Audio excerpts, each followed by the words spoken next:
Nah, teman-teman, drone FPV apa? Ini pertanyaan yang sangat banyak diutarakan ke saya. Drone FPV apa yang cocok untuk pemula? Untuk kita-kita yang Mas, yang baru mau masuk dunia FPV, pengen belajar nerbangin drone FPV.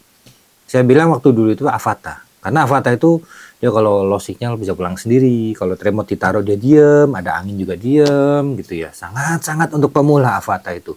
Akhirnya saya jual, saya upgrade ke yang rakitan. Tapi ada satu lagi rekomendasi dari saya. Ya, ini dia.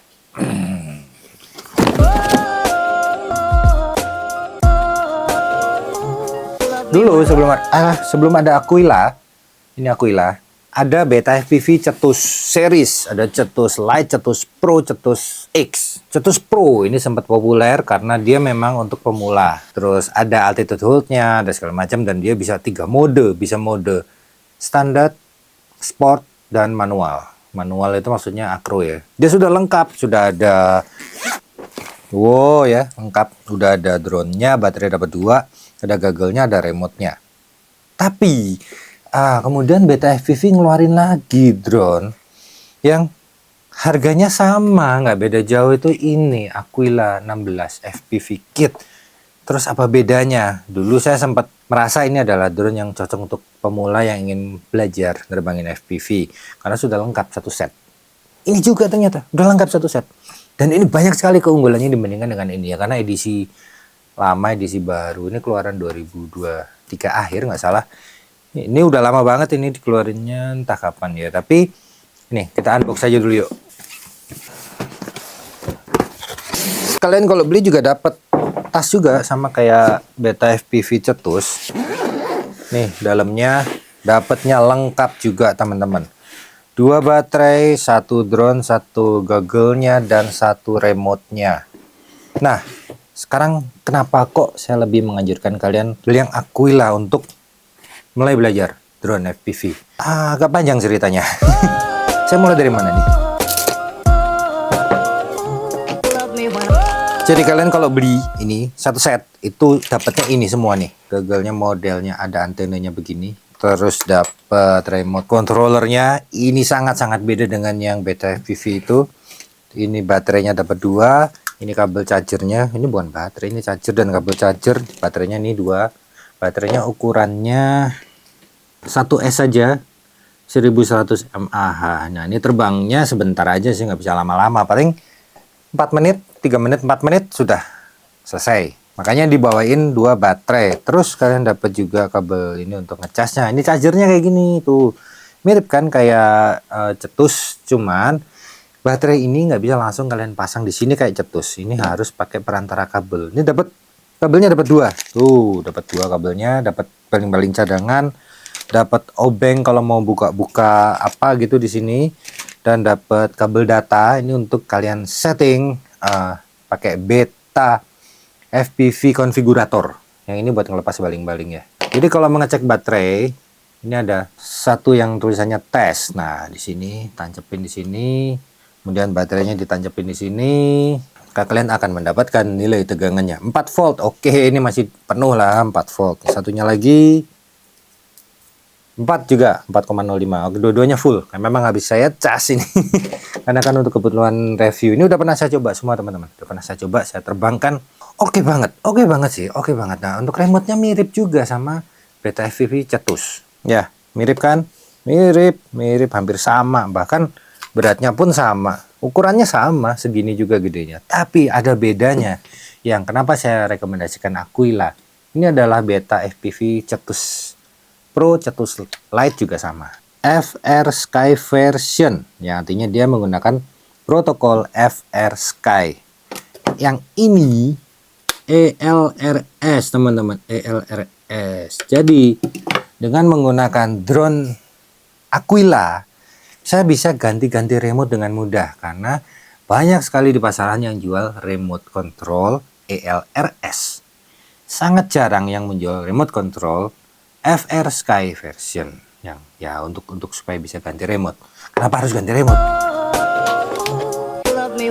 Ketika kalian menerbangkan drone FPV ya, bukan aerial, FPV, kalian menggunakan remote ini sebenarnya juga ini enak sih remote-nya, oke. Tapi ada keterbatasan kekuatan, power, daya pancarnya, daya Daya remote-nya itu jadi nggak bisa jauh karena ini hanya 250 miliwatt atau 1/4 watt maksimum. Sedangkan yang kalau yang bentuknya seperti ini sama-sama ELRS sama ini 1 watt.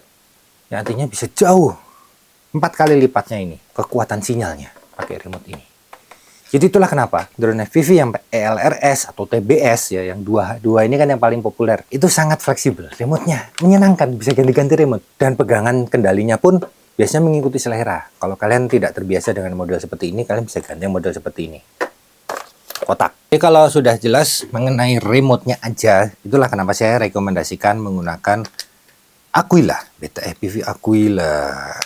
Nah, sekarang kita lihat dari gaggle-nya yang Aquila, dia beda banget sama yang Cetus, beda ya, beda, tombol-tombolnya juga beda. Dan di sisi sebelah sini Cetus tidak ada lubang apa-apa, Aquila ada lubang micro SD card, jadi bisa ngerekam langsung di Google ini. Sebelumnya saya kalau ngerekam pakai Cetus itu saya harus pakai extra monitor ini, teman-teman. Saya masukin micro SD card saya di external monitor 5,8 GHz ini, saya rekam di situ, baru hasil rekamannya saya pindahin ke komputer. Nah, sekarang udah nggak perlu repot-repot bawa-bawa itu, karena ini sudah bisa merekam, dan ini juga bisa diganti-ganti nih. Bisa dicuci. Di sini ada antenanya, sehingga harusnya dia memang bisa lebih jauh daripada Cetus Pro. Mungkin dia setara Cetus X, mungkin saya nggak berani menjanjikan dan memastikan apa-apa. Di sini ada lubang, teman, kayak lubang antena gitu, kayak bisa untuk tambahan antena ya. Nih posisinya kan di sini tuh, untuk diversity. Ini untuk ini modifikasinya luas ini, bagus ini teman-teman, ini bagus ini. Terus tampilannya, nah seperti biasa on off-nya di sini tik nyala sudah kayak gitu. Ya, kemerosok karena dia adalah analog bukan digital. Digital itu harganya drone-nya aja tanpa ini, tanpa remote, digital paling murah itu 5 juta. Jadi jangan berharap dengan uang 3,5 juta atau 4 juta kalian mendapatkan drone FPV yang sudah kameranya digital, lengkap dengan goggle dan remote. Itu mimpi, maaf ya, itu mimpi. Ya entah nanti kalau di masa yang akan mendatang, masa depan mungkin bisa jadilah ya, karena kan semakin canggih, semakin kesana tahunnya semakin murah harga barang-barang elektronik. Kemudian yang terakhir kita lihat drone-nya, unit drone-nya. Di sini kalian bisa lihat, di sini ada kameranya kayak gini. Kameranya bisa di setel naik turun sedikit, di setel naik turun sedikit. Kemudian itu motornya 1102 ya. Sama Cetus juga 1102, 18.000 kV, sama. Motornya sama, Cetus sama Aquila. Nah, terus bedanya apa? Nah, coba kita lihat ukuran frame-nya ya sekarang. Untuk Beta FPV Cetus, ukuran frame-nya adalah 80 mm ukuran frame-nya. Kalau Aquila, ukuran frame-nya adalah 90 mm. Lebih besar frame-nya. Ini 90 mm, ini 80 mm. Jadi terbangnya tentunya lebih stabil, tapi tentunya butuh tenaga yang ekstra karena bobotnya ini pasti lebih berat. Enggak ya, beratan ini kok aneh, baterainya belum termasuk. Ya udah, tapi saya nggak timbang-timbang di timbangan lah ya. Yang penting gimana, kenapa kok ini bisa direkomendasikan untuk teman-teman yang baru mau belajar drone FPV. Saya pasang dulu deh. Saya kok agak kurang nyaman ya, berisik. Oke, udah pas. Di bawahnya sini ada sensor. Ini ada sensor untuk altitude hold dan anti geser-geser lah, mungkin ya seperti itu ya, karena drone FPV itu nggak penting sebetulnya itu, tapi untuk pemula penting. Ini untuk data. Jadi untuk ini tadi mana? Nih. Ini dimasukin di sini, celuk. Terus ini disambung ke USB-C ke laptop atau Android atau ke manapun untuk menjalankan Beta FPV konfigurator. Kalian bisa mengkonfigurasikan yang ada di drone ini, mulai dari kalibrasi levelnya, kalibrasi gyronya, segala macam bisa melalui komputer. Nyalain remote, tidak menyambung. Sudah menyambung. Nah, kalau nggak mau nyambung, jangan takut. Ini biarkan dulu nyala. Nah, ini kalian nyalakan, matikan 3 kali ya. Caranya, ini nyala. 1, 2, 3. Nanti hijau warnanya, bukan biru. Nah, ini tandanya udah siap untuk digabungkan ke remote-nya ini. Ini ada tombol bin. Klik tombol bin belakang. Kedip, kedip, kedip, kedip, kedip, kedip. Connect sudah tuh. Cepet banget cara koneksinya, cepet banget. Ini untuk start motor. Ini untuk mode normal, mode sport, mode manual. Ini untuk ganti-ganti frekuensi. Ini untuk turtle mode. Turtle mode itu nanti kalau drone kalian kebalik, lagi terbang nabrak, kebalik, pakai ini, naikin, tak, geser ke depan. Gitu. Jadi dia bisa balik, jangan balik sendiri. Fungsinya turtle mode-nya. Nah, sekarang kita lihat gambarnya di sini. Frekuensinya masuk di B7. Entah nanti persamaannya B7 itu sama dengan R, apa-apa di sini ada R juga. Kayak gini kameranya, teman-teman. Nah, ya. Oke kan? Nah, yang mana? Halo, ya, jadi. Halo, halo, halo. Coba delay nggak? Nggak kan? Nggak ada delaynya ya karena pakai 5,8 GHz. Nah, apakah bisa dipantau dari sini? Bisa dong. Kita pantau dari sini, nyalain powernya, kemudian scanning tes. Dia scanning, yuk. Nah, nyambung juga. Kualitas gambarnya agak beda.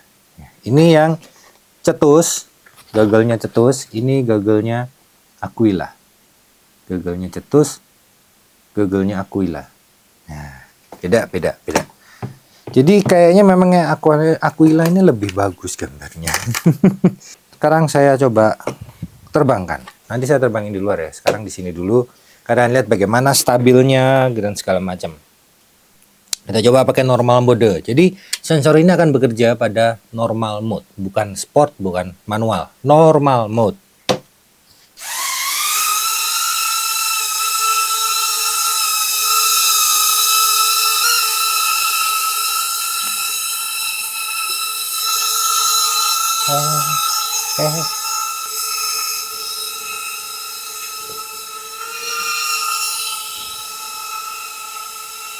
Stabil banget teman-teman, stabil dia stabil, keren banget, keren, stabil, bagus. Jadi sensornya ini sama ini mirip, sama-sama bisa stabil, diem. Normal mode ya. Nanti kalau kalian pindah ke sport, tek, dia udah mati langsung ini sensornya. Oke.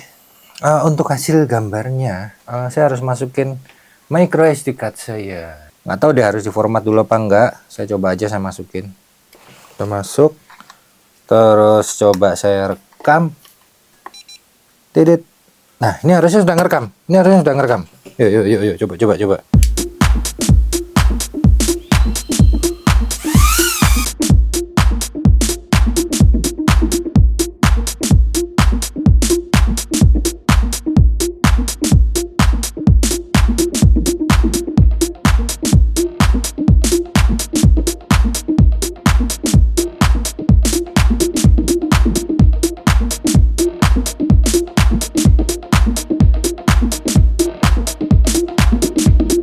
Bedanya kalau kalian nerbangin dengan mode standar dan mode sport dan mode manual.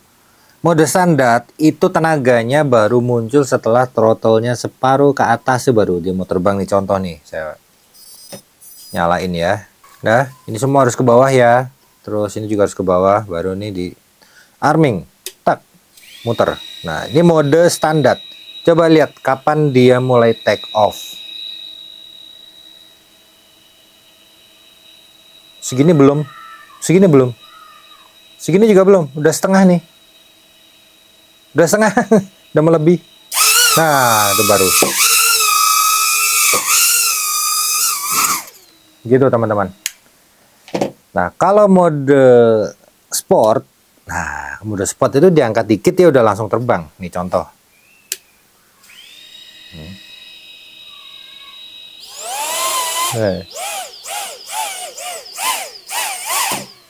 Gitu. Begitu juga dengan mode manual. Diangkat dikit, dia langsung ngegas. Nggak kelihatan ya kalian? Gitu. Tapi kalau standar, itu bedanya teman-teman. Untuk kamera inget ya, kamera bisa dinaikkan dan diturunkan. Kalau kamera dinaikkan, ditekan gitu, tuh jadi posisinya naik ke atas. Kalau ini ditekan bawah, dia posisinya agak ke bawah. Tuh ya. Nah, artinya semakin ke bawah kamera, maka semakin beresiko ini bocor kelihatan. Apa namanya? Guard ini loh, prop guard kelihatan bahaya. Tapi semakin ke bawah, selain resiko prop guard kelihatan, juga dia terbangnya semakin pelan. Karena majunya cukup segini aja miringnya gitu, cukup miringnya segini aja. Tapi kalau kameranya dinaik tegakin diingin ke atas, maka ini sudah nggak mungkin kelihatan, nggak bocor. Tapi posisi lurusnya kamera itu segini, kemiringan drone-nya. Ini posisi lurusnya kamera, sehingga terbangnya lebih kenceng. Kalau kameranya diturunin lagi, jadi agak datar gini, dia agak pelan terbangnya. Tapi resikonya tadi bocor ya. Itu aja konsekuensinya kalau kita mengatur derajat kamera untuk drone FPV. Beda sama drone aerial. Kok nggak bisa dari ini jelek, ini nggak bisa dinaikin turunin dari remote. Ih, drone FPV ya, drone FPV bukan drone aerial. Beda bidang, beda keahlian ya. Jadi jangan disamain. Oke, untuk sensor semuanya udah tes, sudah oke. Hasil videonya seperti itu. Sekarang kita tes di luar, tapi saya nggak akan tes menggunakan Radio Master Boxer set. Saya tetap tes pakai ini, sekalian pengen tahu kekuatan sinyalnya dia. Tapi indoor ya teman-teman. Untuk outdoor kalau nggak hujan. Kalau nggak hujan aja. Ini lagi musim hujan soalnya. Yuk, beresin. Ini harus saya cas dulu nih. Kan sisa tinggal 3,72. 3,4 usahakan sudah mendarat. 3,4 volt. Jangan dipaksa sampai 3 volt, nanti drop baterainya. Bisa. Cas dulu pakai diskusi.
Jadi sebenarnya gini teman-teman, kesimpulannya ya, drone ini enak bener untuk belajar. Untuk kalian mulai belajar memasuki dunia FPV. Saya sempat pancing posting pemanasan di Instagram saya tentang drone ini, dan ada salah satu komen yang menyatakan atau menuliskan di situ, sayangnya belum ada GPS. Memang kalau ada GPS-nya lebih baik, jadi drone tidak akan risiko hilang ya. Tapi untuk sebuah drone FPV, kalau kita mau masuk dunia drone FPV, itu bukan belajar mengambil gambar yang utama, tapi belajar mengendalikan. Bagaimana caranya menerbangkan drone, dikendalikan, bermanuver tanpa nabrak. Dan kalaupun nabrak, nggak rusak parah dan nggak banyak pengorbanan harta. Tapi kalau kalian mau yang langsung ber-GPS ya boleh pakai Avata yang saya bilang. Pakai Avata terbang, low sinyal dia bisa pulang. Kalaupun nabrak ya lumayan kan, 15 juta ya. Kalau yang ini kan cuman 3,8 jutaan. Oke, ih, petanda rezeki. Semoga video ini rame. Hihi.